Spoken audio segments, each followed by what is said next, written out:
The opinions expressed by the host and guests in this show are not necessarily the views of Children's Health Defense.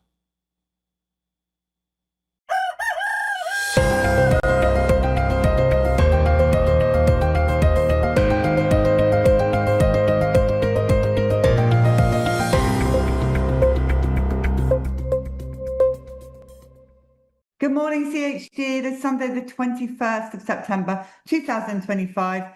And welcome to This Week with Mary Holland, a CEO of Children's Health Defense, and myself, Polly Tommey.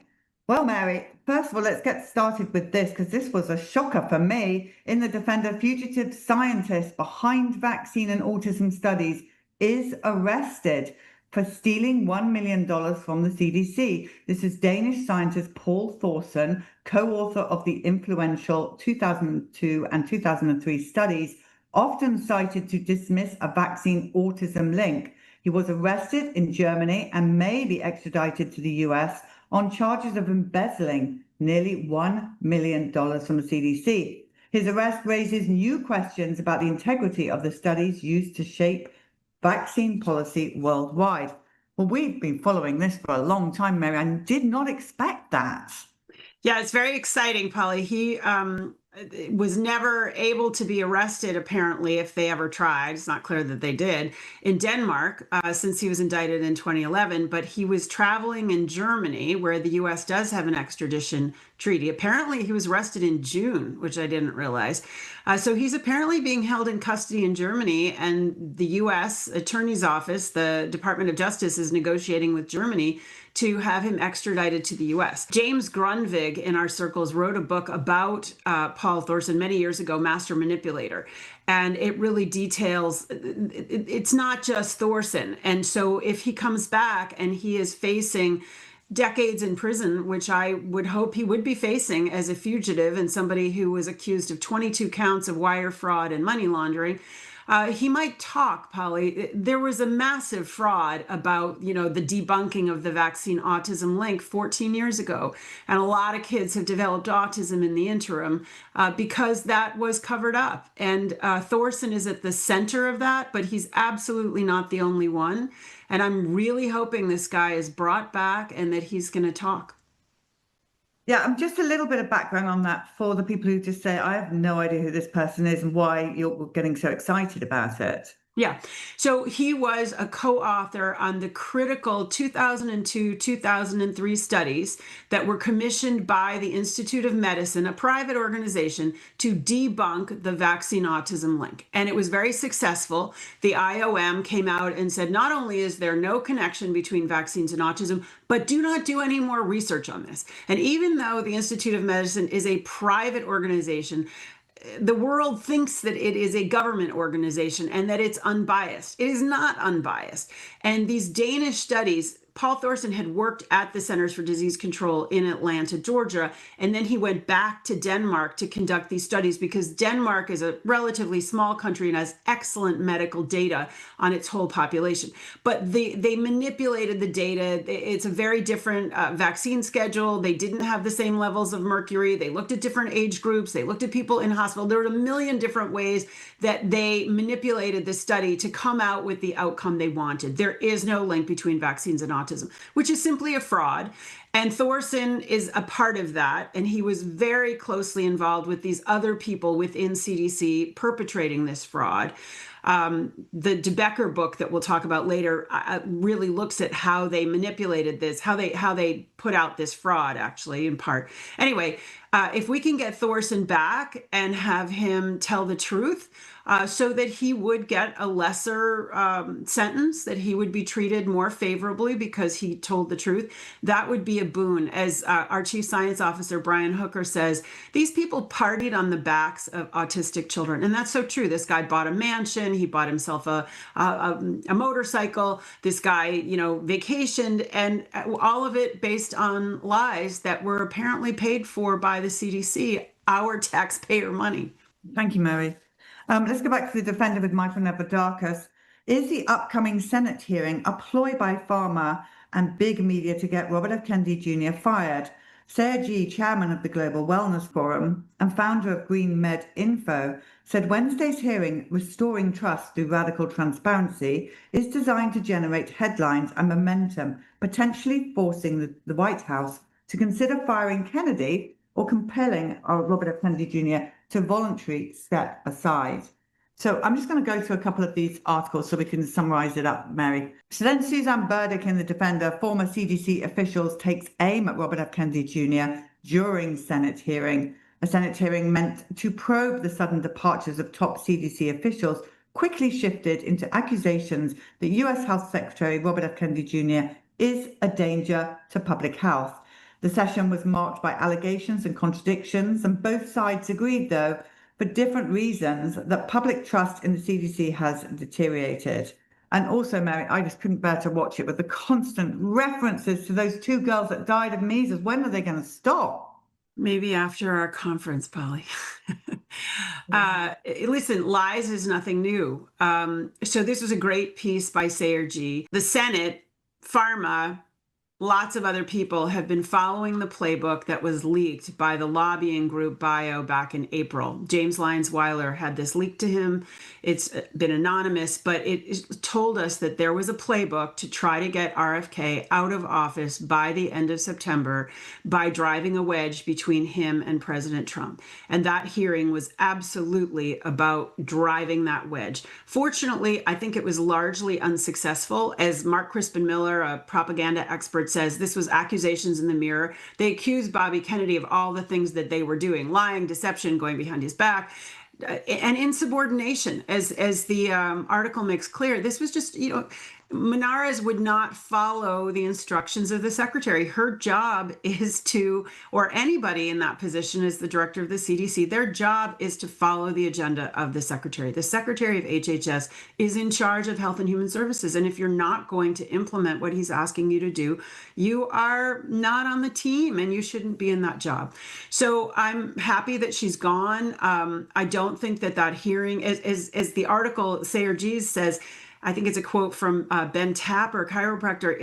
It's like having a trial with the defendant not present. It was really a hearing against Bobby Kennedy, and he wasn't even in the room to respond and to contradict what they were saying. So it was a show trial, essentially, and I don't think it was terribly successful. One of the things that was so notable, Polly, is that Susan Monarez had two lawyers sitting behind her, passing her notes, whom she would not identify when asked to do so, who we know are representing people in lawsuits against President Trump. So I don't think that's going to play very well with President Trump. I don't think it's likely to drive a wedge between Kennedy and Trump, but they're not finished yet, Polly. This memo that we saw leaked back in April really says it's going to be this coordinated campaign of the pharma cartel using the New York Times, the Washington Post, every other media outlet, and using the Senate and Congress to try to oust Bobby Kennedy. May they fail. Mary, what was the deal with this whole they wouldn't swear in at the beginning? That was so weird to me. So that was very interesting. That also happened most recently in the Senate Finance Committee hearing when Bobby Kennedy was testifying, when they were really just hurling insults at him largely. So it's not typical at a hearing to swear people in. If you say something under oath and it turns out to be false, then that is a basis for a perjury accusation or a perjury criminal charge. And so I think they didn't put Bobby Kennedy. It's a way, when you say, I want this person under oath, it's a way of saying, I don't trust you. I think you're dishonest. And so it was Bernie Sanders, Senator Sanders, who stood up for Monarez and said, no, she's obviously telling the truth. She doesn't have to be under oath. And in fairness, that was the same thing that was done by the Republicans by Senator Crapo in the hearing the week before for Bobby Kennedy. So I think that's just sort of part of the political theater, Polly. We have to understand that these media events with the Senate are largely political theater. It's not where the real work is being done. Real work is being done in private conversations and private negotiations. And I don't really think that they mean very much, in a sense. It's a signaling, right? And so, the Cassidy, who is a Republican, and the Democrats are hell-bent to get Bobby Kennedy out of that position. He is trying to achieve major changes to restore trust in the CDC and to change public health from being really about pharma profits to being about science-based health. And that's a huge threatening enterprise because literally, Polly, it absolutely endangers billions and arguably trillions of dollars of profits for hospitals, for media, for pharma, and they don't want it. It's no big surprise. But Bernie Sanders making it very difficult to like him in any way, shape, or form. It kept shouting out, "Let her finish, let her finish." Oh, like you let Bobby Kennedy finish when he was sitting in the hot seat. Honestly, it was theatre, but it was distressing, Mary. I ate a whole bar of chocolate while I watched that. Well, it's very distressing to watch this level of dysfunction, Polly. I didn't sit in on that hearing, but I sat in on hearings the prior 2 weeks in DC. And it's very distressing because you feel like, well, obviously, this gets nothing done. You can see why there is a cartel that gets things done behind the scenes. I'm not endorsing that in any way, but the level of dysfunction and the level of discord and non-ability to have an intelligent adult conversation is simply shocking. And Bobby Kennedy called that out. We need to have adult conversations. There's risks and benefits to everything. There's trade-offs to everything. And to achieve a balance and harmony and the best outcome, you have to be able to have open and honest conversations. And that's not happening in the Senate. And they never, ever mention our boys. They never mention the deaths. They never mention the injuries. It's like they don't care about the people that have died. And so many have died or are now living with lifelong injuries from vaccines. All it's about is vaccines have saved millions of lives. No, I don't know if they have, to be honest with you. All I see is... Well, when we talk about the ACIP committee meeting, Polly, we'll talk, it's shifting a little bit. It's shifting a little bit. Brenda Belletti here, a Defender headline, CDC vaccine advisors may roll back recommendations for Hep B shot at birth. That was the first one. Then Brenda and Michael Novodakis write the headline here, ACIP votes to recommend kids don't get MMRV vaccine until they're age 4 and delays vote on the Hep B for newborns. The first vote to say MMRV is not recommended until age 4 passed a vote of 7-4. I was not expecting the MMRV to come in, Mary, and I'm delighted because if you watch that, it talks about the seizures following the MMR, and that's what happened to our children. Well, to my son, definitely, and it was there in plain sight. Yeah.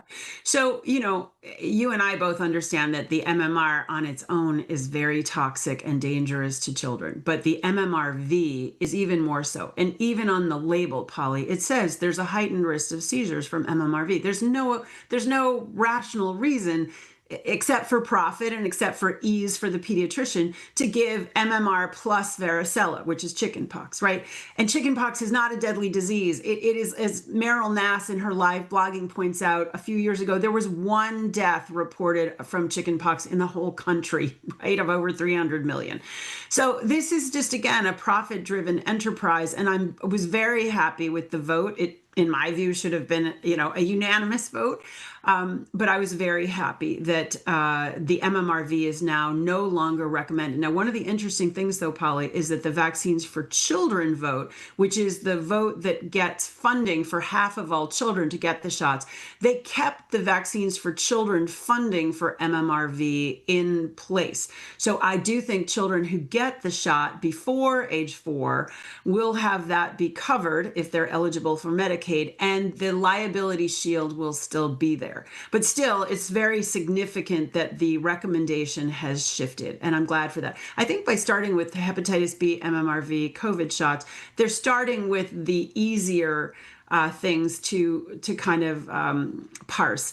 Even so, as Meryl Nass pointed out in the live blog that she did for CHD that I'm so grateful for, and she's doing that, both Thursday and Friday, it's still very, very, very slow progress, Polly. From our standpoint, the evidence that the unvaccinated are healthier and that their immune systems are intact is so clear. It's so crystal clear.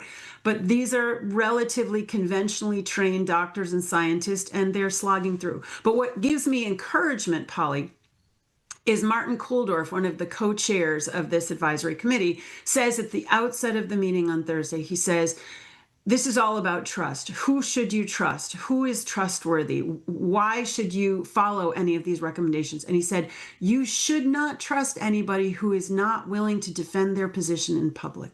That's so important, Polly, because what you and I have been dealing with for the last 20 plus years are the shadow people saying you have to vaccinate, but they won't debate us. They won't show up in public. They won't have a debate on television. They won't engage in discourse. They won't engage with their critics. And here's Martin Kulldorff, who is genuinely very pro-vaccine, who is on the faculty at Harvard University. He is saying you must, to be credit worthy, to be trustworthy, you must be willing to engage in dialogue. That is what science is about. It is about weighing the pros and the cons and being transparent and looking at the data. So I was encouraged by that, Polly. It's less than I would want, but I am encouraged that there are people on that committee now who do not have financial conflicts of interest, which is a change, and who actually care about science and the truth.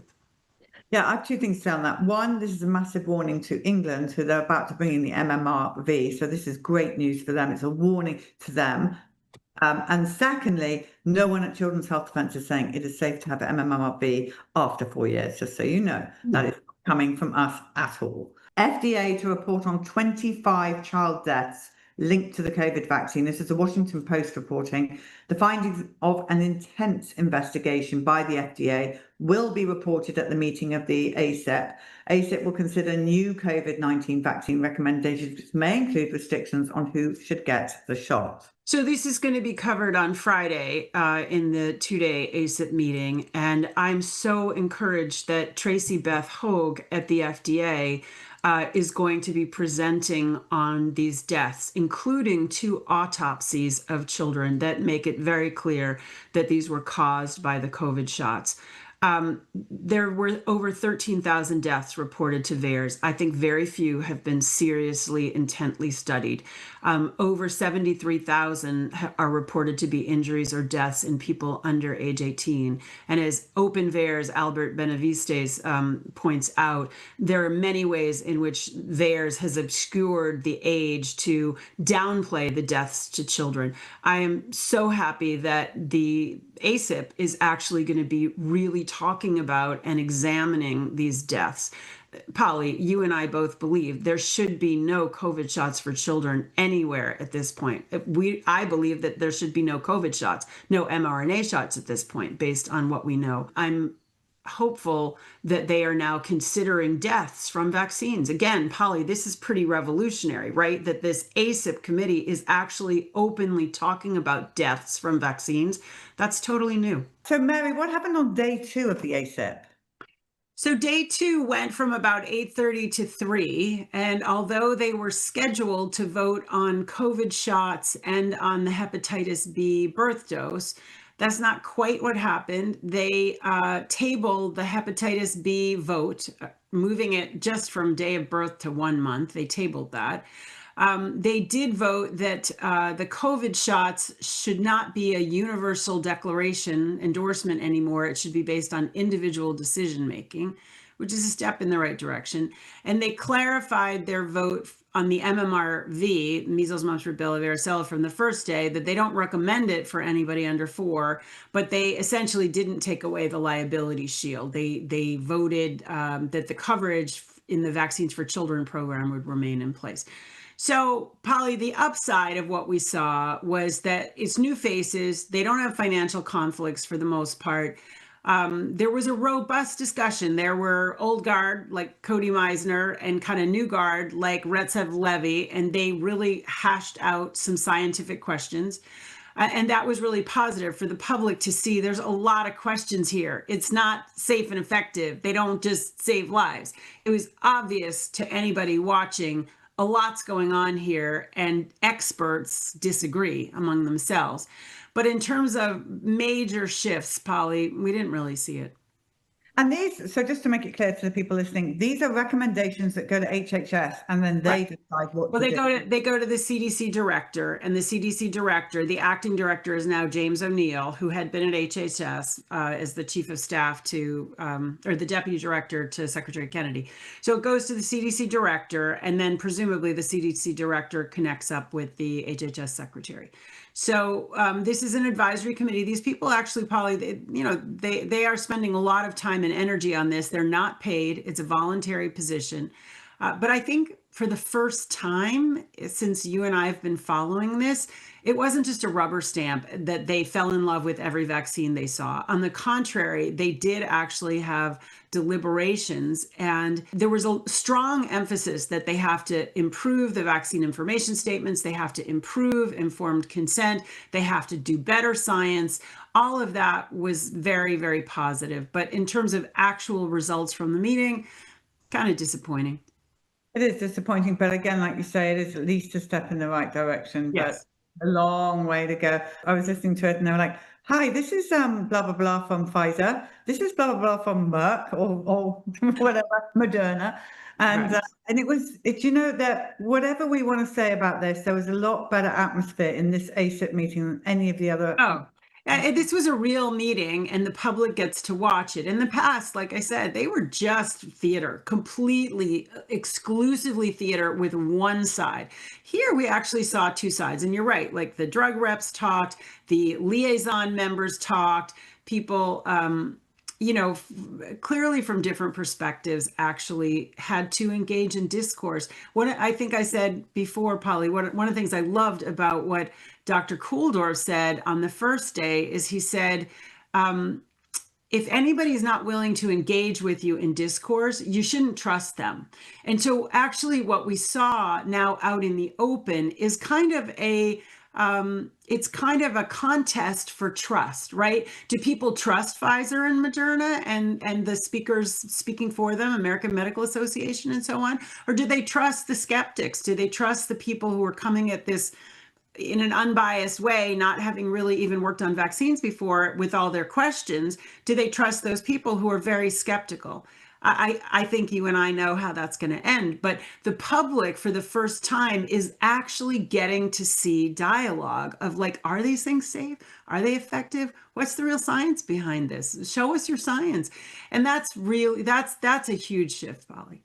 It is. Thank you, Mary.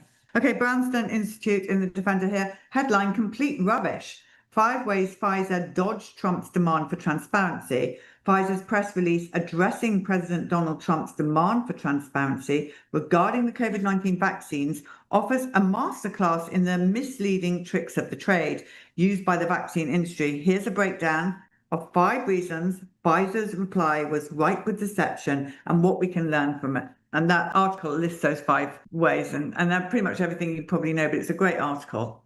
Yeah, Clayton Baker is really emerging as a really important voice. And as a medical doctor with very classical training, it's really, really great. Okay, Jill Erzen in the Defender. COVID vaccines are linked to sharp rise in cancer, an Italian research team finds. The medical commentator John Campbell, PhD, dissects a peer-reviewed study published in Exley, a journal in July that examines the long-term relationship between SARS-CoV-2 vaccinations and cancer hospitalizations in a population-wide cohort of nearly 300,000 residents of Pescara province in Italy. So again, backing up what we all know. Right. I mean, this is an important study, Polly, over many years that shows an increase in the cancer rate in these 300,000 people in Pescara, Italy, of 23%. And the rate of increase for breast cancer is 54%. The rate of increase for bladder cancer is 62%. These are all cancers that emerged only within 6 months of people getting these DNA containing shots. It probably relates to the spike protein being very toxic and being replicated. It relates to the DNA contamination.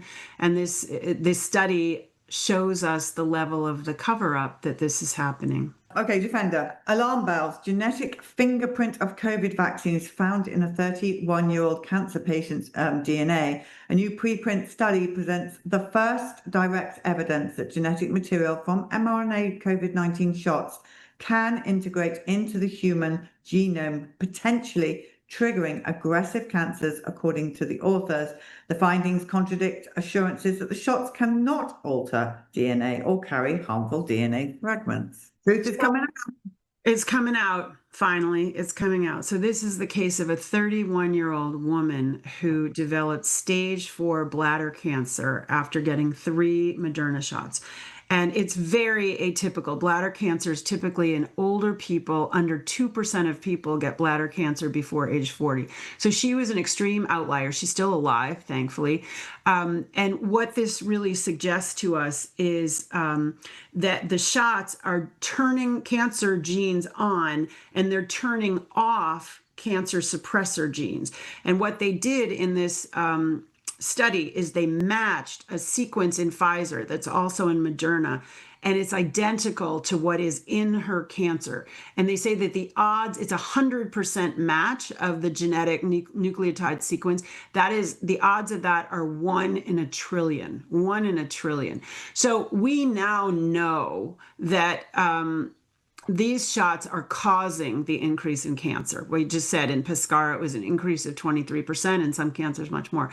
Karl Jablanowski, our senior scientist, says the only explanation for this young woman's bladder cancer is the mRNA shots. And he says, precautionary suspension is justified. Humanity cannot gamble with genomic disruption. I really hope, Polly, that we can get to this point soon, because we are creating a tsunami of cancers, and we've just begun, right? These shots were administered in 2020, 2021, 2022, less so now, but we don't know the long-term effects, but we can see already that it's having really significant impact in cancer etiology. Brenda Belletti in The Defender, worrying RSV shot is linked to drug-resistant strains in infants. A substantial proportion of infants who receive the monoclonal antibody shot Nirsevimab, intended to prevent RSV, which is what it's supposed to do, developed a shot-resistant strain of the illness, according to a French preprint study. The authors said the finding highlights the need to periodically reevaluate the efficacy of the monoclonal antibodies. So again, I'm going to quote Karl Jablanowski, our senior scientist, who says, Polly, this is simply incredible. So these shots, this RSV monoclonal antibody shot for babies, for infants, was only approved in 2022 by the European Union and by the US CDC in 2023. And what it's doing now is it's actually creating a new strain of RSV. So over 12.5% of cases of RSV are in babies who got the RSV shot, and they get really serious RSV. So basically, this shot is creating mutants and creating resistance to itself. This is the genesis of new serious infections in babies. This is crazy. It's just crazy. Hopefully, this will be on the agenda soon at ACIP to take this off the childhood schedule. Along with HPV Gardasil, please. Yes, ma'am. I'm with you. All right, Defender, this is by the Children's Health Defence Science Team. It's a research report. Repeated diagnosis of fever or pain during early childhood is very strongly associated with autism. Using the Florida Medicaid database, Children's Health Defense scientists probed the association between autism spectrum disorder, known as ASD, and medical conditions that normally result in acetaminophen exposure during childhood, acetaminophen being Calpol Tylenol. Their analysis found remarkably strong associations between repeated documentation of acetaminophen exposure surrogates and autism spectrum diagnosis. But Mary, I just want to say something, because I have had a lot of calls on this and people contacting us. We are not saying that Tylenol is the cause of autism. No, not at all. It's absolutely clear. But a lot of our children had a lot of it before and after vaccination, and it didn't help. No. So what we do know about acetaminophen is it lowers glutathione. And we know that one of the things that's associated with autism spectrum disorder is inability to make glutathione low glutathione. So I think what we're really looking at, Polly, is Tylenol as a potential cofactor. So what our science team did is, because it's not in the medical records every time a parent gives a child Tylenol. It's over the counter. So it's not like a vaccine. It's not clearly in the record. So they had to look at surrogates for acetaminophen, like if your kid had a toothache or they had a fever or they had an earache. It's very likely that the child was then given Tylenol. It's not a certainty, but it's likely. And what they found, and probably most of these kids on Medicaid were being given vaccines, right? If you're on Medicaid, what we've discovered is that means that your pediatrician is absolutely likely to be following the CDC schedule. And what they found in this study is if you had something that's likely to have made you get acetaminophen in your first year of life, and then they looked at what kind of diagnosis you have after age 6, if you had at least one event that likely would have meant that you got Tylenol before age 1, you were 126 to 163% more likely to have an autism spectrum disorder after age 6. So in other words, it's quite likely that Tylenol is playing, or acetaminophen is playing a role in the genesis of autism spectrum disorder, the epidemic that we have today. Nobody is saying that this is the only cause. My view is probably it's a cofactor that's making the autism more severe. Vaccines are the driver from everything I know. The regressive autism is 88% of cases of autism today. But I do believe that Tylenol could be a cofactor, an important cofactor. And we are right now, our science team is doing work on this to better understand what is the contribution of Tylenol to autism. And let me just tell you what we've seen on the road and I lived with my son. Okay, so you have Tylenol before you vaccinate. So it goes Tylenol, vaccination, Tylenol, antibiotics, because that comes next, Tylenol, vaccination, and on it goes in that first year of life. Do we see that in the unvaccinated, the vaccine-free? No, we don't. We don't see any of that. So there's something there in that pattern of what we've all lived through. And I'm glad it's coming out. And I know that some people have reached out to me and said, oh, is this a cover story? Are they trying to obscure that vaccines are part of the cause? Absolutely not. But I do think that, it may be more complicated than we know. I certainly believe that vaccines are the driver, and there's a lot of evidence for that. But Tylenol may be an important cofactor. Just like DDT probably wasn't the only driver for polio, but it was the polio virus and DDT were cofactors in causing a lot of the cases of polio. So I think we have to be open-minded about what's going on, and I hope and expect that we will be hearing from Secretary Kennedy within the next several weeks about what he sees as the causes that are worthy of further investigation. Absolutely. Okay, Defender, this is Jeremy R. Hammond. FDA's allowable level of aluminum or aluminium in vaccines based on decades-old tests, but the tests had nothing to do with safety. A new review of studies underpinning the FDA's limit on the allowable level of aluminum adjuvant per vaccine dose reveals the level set decades ago was determined on the basis of how well the adjuvant generated an immune response, not on whether the aluminum posed a health risk. Important article. A great piece by Jeremy Hammond. So this level was set in the 1990s. They've been assuming safety for 70 years of aluminum. The level that they set is 0.85 micrograms per dose. And there's nothing that suggests that that's safe. Absolutely nothing. That's based on an antibody response.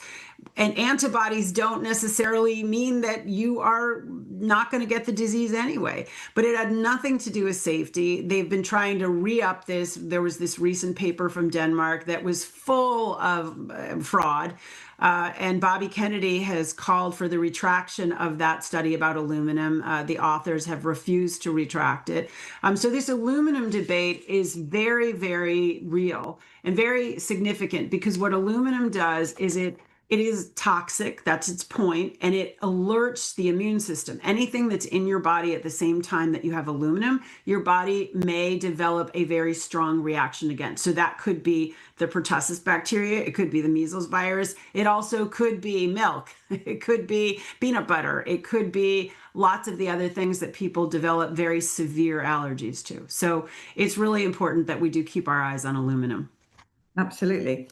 Okay, this is in the Defender by Undark. Again, it's our weekly Let's Expose the American Academy of Pediatrics. How much do big pharma donations influence the AAP guidelines for parents? An investigation by Undark found that one author of the 2018 AAP endorsed guidelines on treatments of teen depression was a paid consultant for the makers of Zoloft and Lexapro.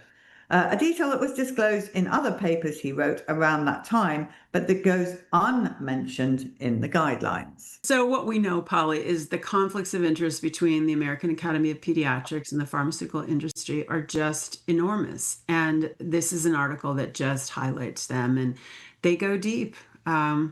They really go deep. It's tragic that people would really, at this point, believe anything they say because they are a marketing arm for pharma, full stop.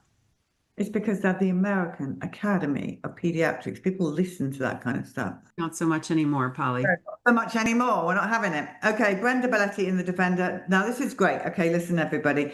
Download for free. This is Forbidden Facts, Gavin DeBecker's new book about childhood vaccines. The New York Times best-selling author Gavin DeBecker sat down with Children's Health Defense Mary Holland to discuss secrecy, bribery, flawed data, the pharma industry, and his new book. Children's Health Defense is offering this book as a free download. That's an amazing gift, Mary. It is an amazing gift. Gavin DeBecker is an amazing writer. I really recommend that people go download this book or buy the hardcover. It's worth it to have the hardcover.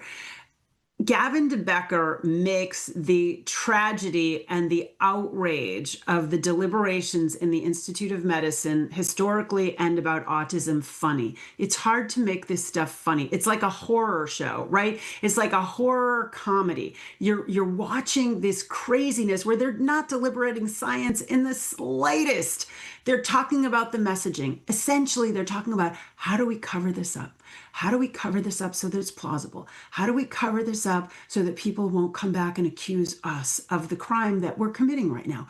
Somebody leaked the transcript of this deliberation of the Institute of Medicine, and Gavin DeBecker doesn't start with this debunking of the vaccine autism connection. He starts back with post-Vietnam War, how they debunked Agent Orange, how they debunked asbestos in baby powder, how they debunked Gulf War syndrome, how they debunked breast implants, how they debunked the anthrax vaccine and all of its medical problems. And he shows you they use the same damn people.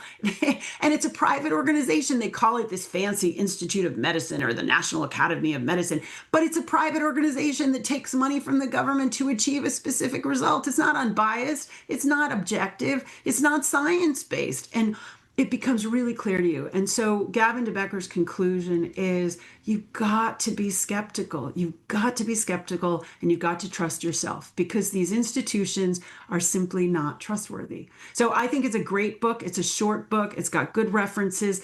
But best of all, Polly, Gavin DeBecker makes the horror that we're living with funny. And that is just really remarkable. All right, well, there's a link here in the show notes. So download for free this book. And thank you to him for that as well. I mean, that's just an amazing gift for everybody. All right, so our conference, we have more names added. We have, well, Senator Ron Paul's coming. Well, any of you who saw him at the hearing, you're going to want to meet that guy for sure. He was on fire. I loved him in that. It was just brilliant. Thank God for him. Yeah. Russell Brand, Larry Pileski, Paul Thomas, Del Bigtree, lots of people. Now, we are having a panel, are we not? It'll be 10 years since we made Vaxxed. That's going to be, I'm excited to moderate that with you and Brian Hooker and Dale Bigtree and Andy Wakefield. We've come a ways, right? We've come a long ways, and that film and taking it around the country like you've done with the bus twice, Polly, that was critical, right? Pulling people together, defying the censors, pulling people together to find community about vaccine injury. It was absolutely catalytic. It'll be the first time that Andy, Dell, and myself and Brian, that we've sat on a stage together in a long, long, long time. So it'll be interesting. It sure will be. I'm so excited about that. But there's so many great people who are coming. Our community is coming. It's going to be inspirational. We're going to feel the strength and power of being together.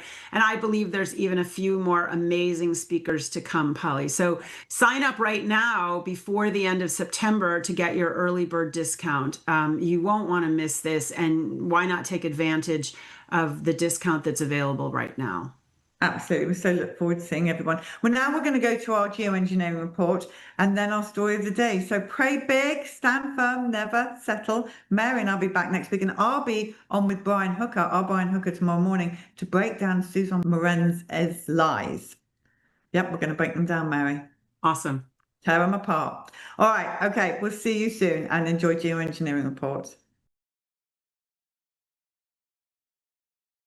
The opinions expressed by the host and guests in this show are not necessarily the views of Children's Health Defense.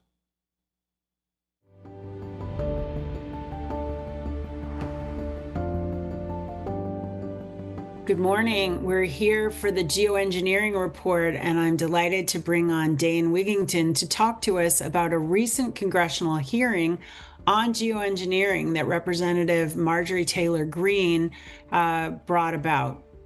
I have a big announcement to make. My Clear Skies Act has been filed. This is my legislation to ban weather modification and geoengineering of all kinds.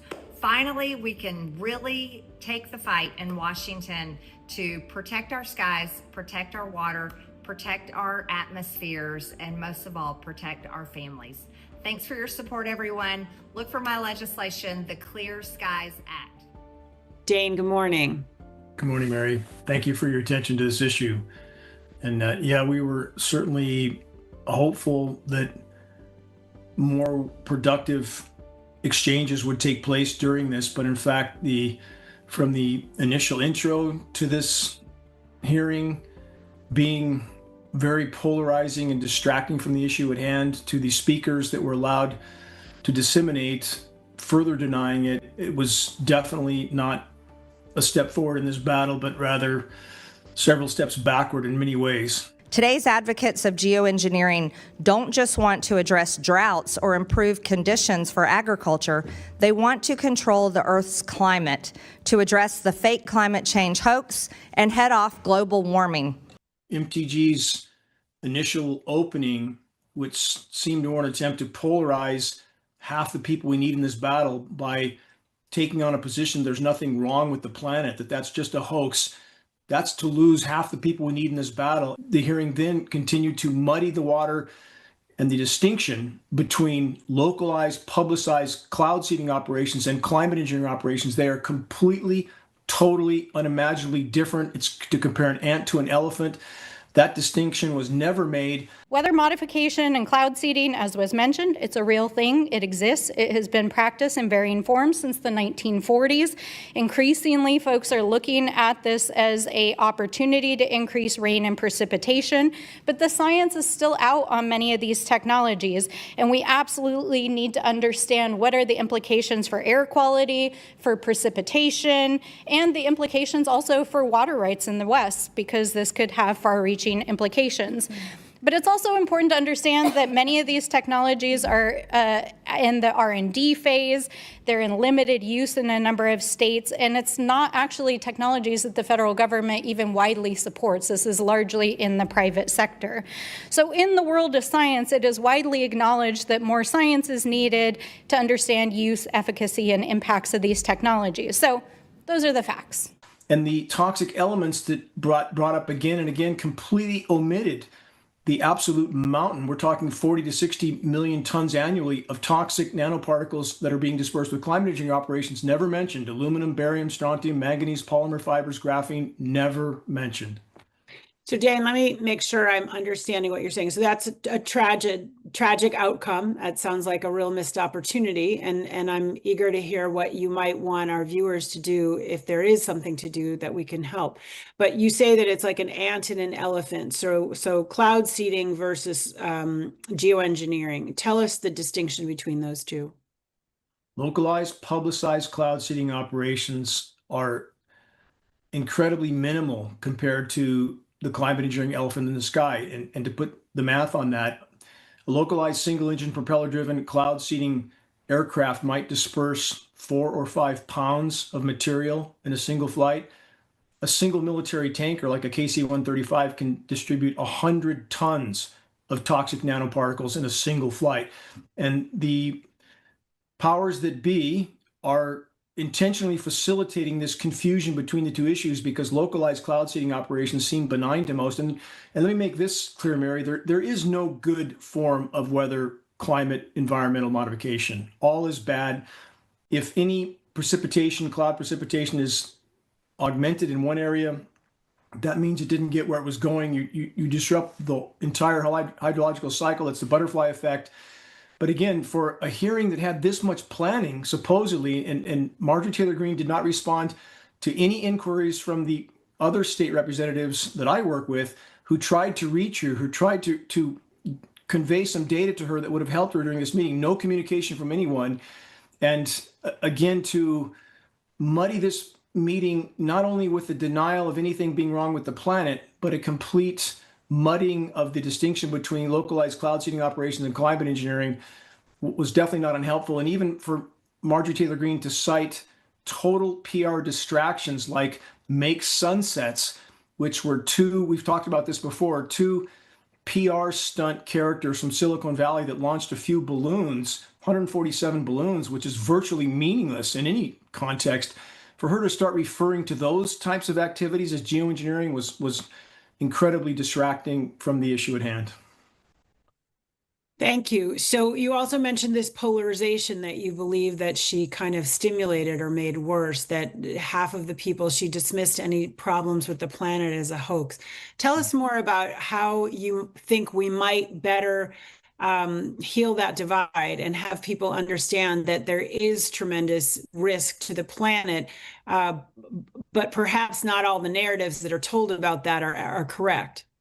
The power structure has been very successful, Mary, at driving this wedge into society and polarizing those that are aware of the amount of environmental disaster human activities have caused. They drive a wedge between them and those that are trying to expose climate engineering by associating that as a denial of the other forms of damage. So, and that's Marjorie Taylor Greene actually worsened that wedge yesterday. Bottom line is, as we try to instill at geoengineeringwatch.org, how can we have any meaningful, legitimate discussion about climate, anything from any perspective, without first and foremost addressing climate engineering? And we don't do that by right out the gate denying that there's anything wrong with the planet. And Mary, let me ask you, would it be reasonable to be alarmed, given the current statistics we have, that wildlife populations are down by about 80%, 75% in the last 40 years alone? Insect populations down 80 to 90%. These are all based on peer-reviewed studies. Plankton populations down 90% in the Atlantic, other oceans not far behind. Global tree cover, pre-industrial, down about 66 to 70%. At what stage do we become alarmed? And to deny all that damage or to hang it completely around the neck of climate engineering is to discredit the issue and burn bridges instead of building them. We need to build bridges, not burn them. For sure. I think, though, particularly people on the right have looked at the narrative of anthropogenic harm to the planet, that humanity itself is the enemy, and that the solution to the enemy of the humans is depopulation. And that is offensive to many people. And there really was, it looks like in the 50s, kind of a looking for a narrative that would help people to deindustrialize and depopulate. And so I do feel like there's real opposition to this kind of narrative, which was pulled out of the air seemingly, which is completely separate from the reality of very severe harm to the planet. And they have in some sense been conjoined or kind of blurred. And that is a big part of why there is this division about geoengineering and division about climate change. Again, I'm not in any way, shape, or form condoning anything that those in power have tried to put forth. But can we separate those narratives? Are they not completely joined in the hip? Could those in power do what they do without the active or passive support of the majority population. So when this form of industrialized, militarized society, and again, I'm not an Al Gore fan, I'm no fan of any environmental group, but reality is still reality. If Al Gore said it was daytime, and it was, should I take the position it's night when it's not? So the bottom line is we have people that I would argue ultimately have a psychological barrier to anything that's an existential threat, and then reason goes out the window. And if we don't get past that, we're not going to be here much longer. And those who think, because the climate science community has horribly betrayed the populations as well, not because they've overblown how bad it is, because they've radically underreported how bad it is. And again, I cite the specifics I just named as an example to that. Would it not be reasonable to become alarmed if 80 to 90% of Earth's insect populations, terrestrial and aquatic, are already dead? 80% of the wildlife population is already dead. Nearly 70% of Earth's tree populations, or tree cover, already gone. Ozone layers disintegrating, and climate engineering is the core factor there. I want to make that clear. It's not hairspray cans. So that's where the environmental community and the science community has lied to us. But I would argue what we face is an unwillingness of the majority to honestly examine facts because it's simply too threatening. What follow-up should we have from that hearing? Can we get back to green? Are there other champions in Congress that we should be talking to? I think that's a realistic question. There are. Great question.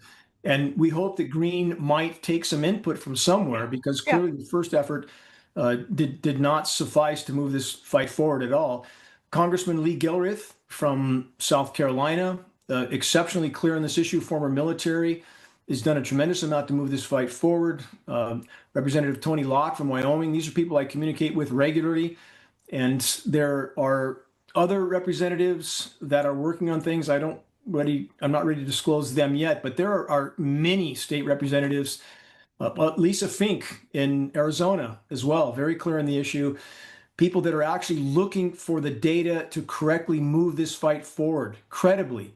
So again, yes, there are many, and it simply takes understanding the issue first and understanding the playing field, and not immediately alienating half the people we need to join us in this fight.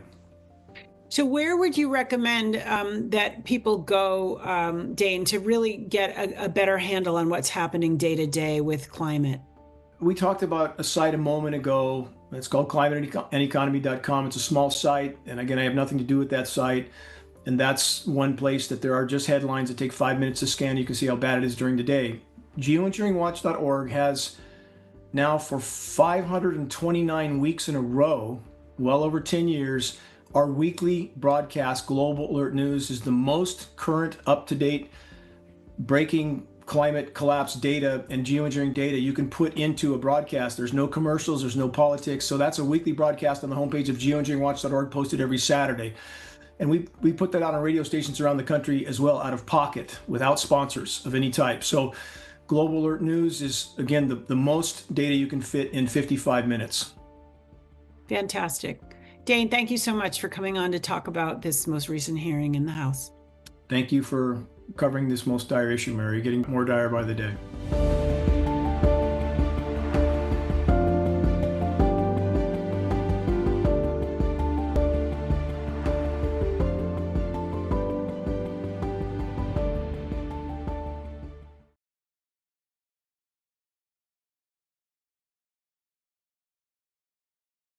We're live. Okay, so tell us your name. My name is Corinne Whitlow. And you are? Laura Estrella. And you are both nurses? Yes. Right, what kind of a nurse are you? I'm a cardiac nurse. And you are a? I'm a registered nurse on the telemetry unit that takes care of stroke and oncology patients. And you were both nurses during the COVID pandemic? Yes. Correct.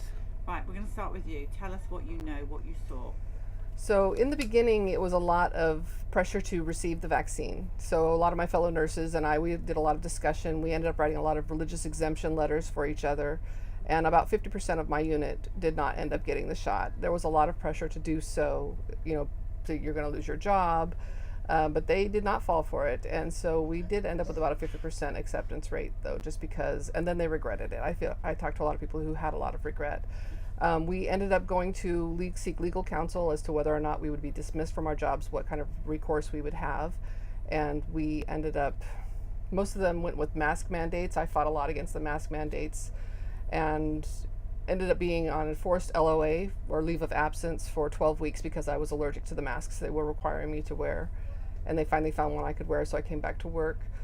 Mainly after that, it started being patient experience. So it was patients who were coming in with pulmonary embolism, who were with myocarditis, with bacterial endocarditis.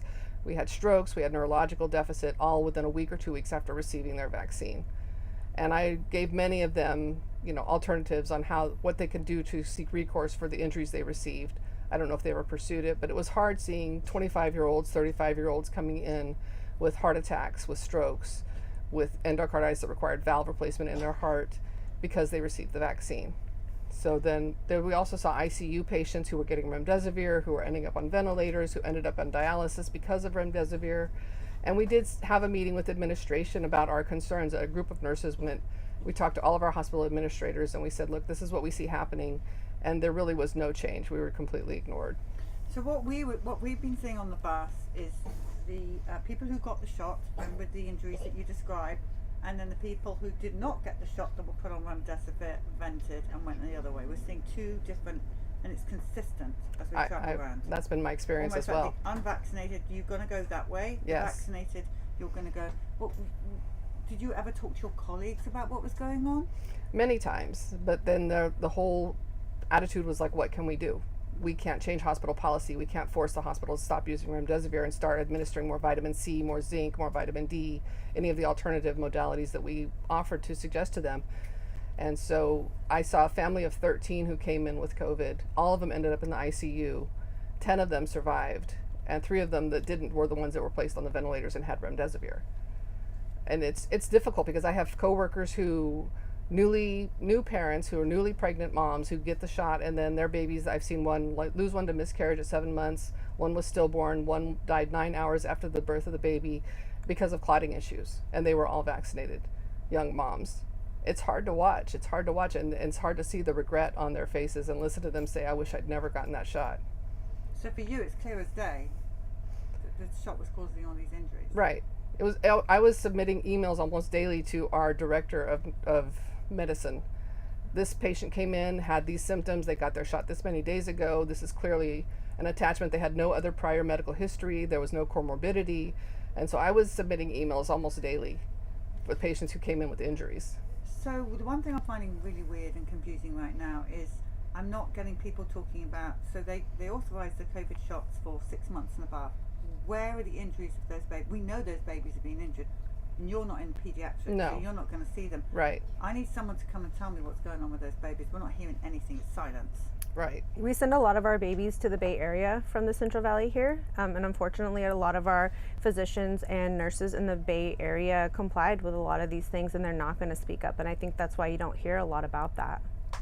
We have a friend who's a nurse in a pediatric department in the Bay Area, and she was one of the only people who refused the COVID shot, and she had to jump through hoops to get her own testing. She had to pay for her own testing. She had to go before work to get her test done, and she was like the only one, and there's a lot of things that get held above her head as well. They know she didn't get it. They know that she's a risk for them, and they target her really badly, and they still are giving her challenges. She's at the point now where every time she refuses a booster, she has to apply for a new exemption.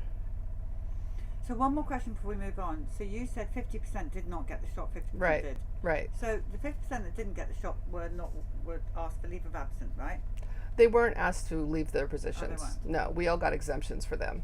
Okay. The exemptions were all granted at my facility. I know there were other facilities in town that ended up firing their nurses who didn't get it, but for ours, we were able to keep all our jobs.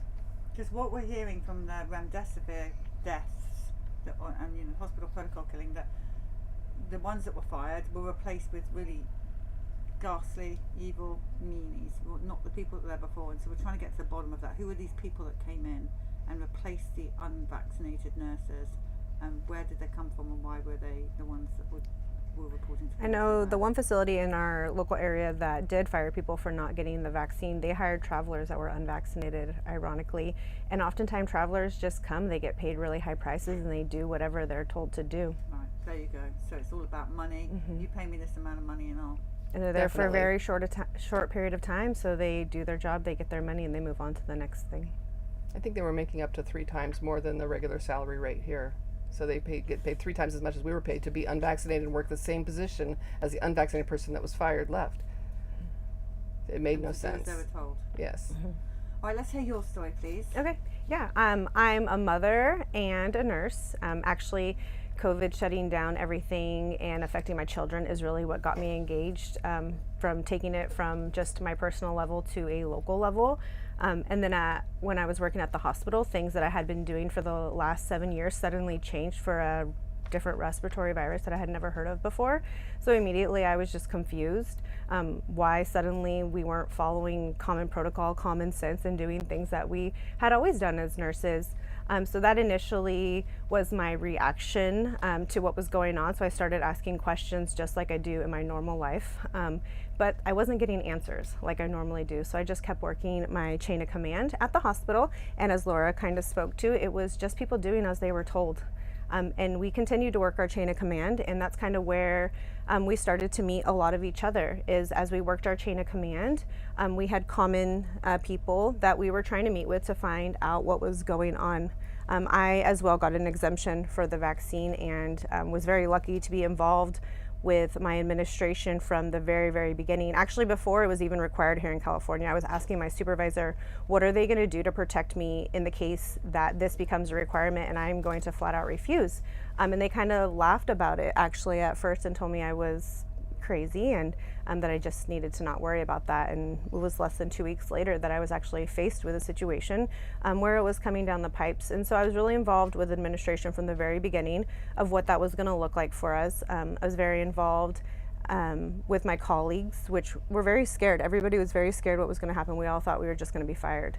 When we realized that the local hospitals were just going to follow the policies and protocols that were in place, we started going to the county where we were asking our board of supervisors what our resources are at this point and what the county can help us do in this situation. And we're very lucky to live in an amazing county with some great county supervisors who actually got us in contact with all of our state assembly members and senators, and we held a Zoom meeting with them. And they listened to our concerns, although they weren't willing to make any moves to do anything about it, because again, most of them were following orders as well.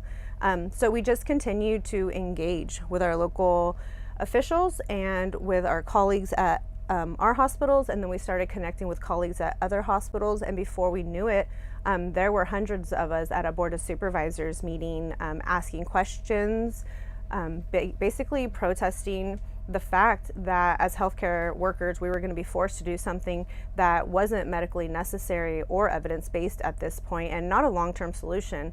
So it just didn't make sense for a lot of us. So after we met with our board of supervisors and we filled up those chambers, and there was hundreds and hundreds of us, I think we really got the community understanding that there's something else going on here, that all these nurses who we have always depended on to take care of us, and I mean, if you're a nurse, you always have someone who's calling you to ask you advice on something.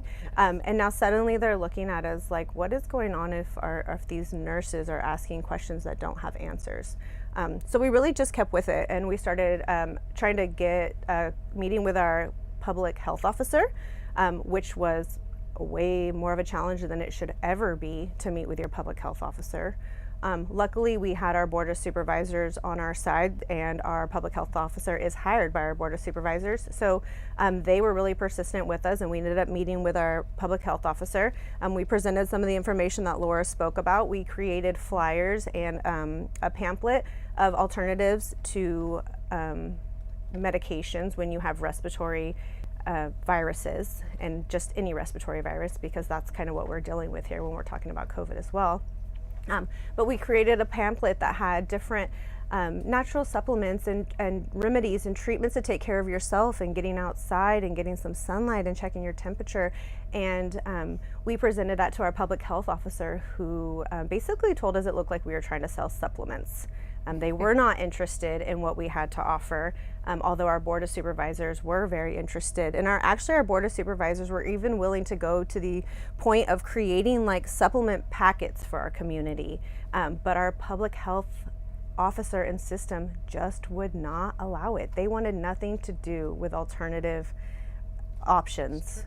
And so we just kept at it. Luckily, that public health officer is not our public health officer anymore. We do have a new one, and we've continued to meet with our public health officers to hopefully prevent things like this in the future.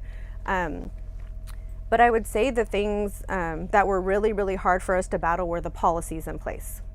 Because every time we went to somebody about some of our concerns and frustrations, and regardless of what kind of evidence we had, they were just going to follow orders. So once we realized that, I think we started to decide that we're going to take a look at what orders we're following, and we're going to try to battle those. So we had local health emergencies in place. Every county did in the state of California. We were worried about vaccine passports coming to our area. So one of the first things we did is we worked with our board of supervisors, and they created a resolution which made it so county services wouldn't be limited by vaccine status.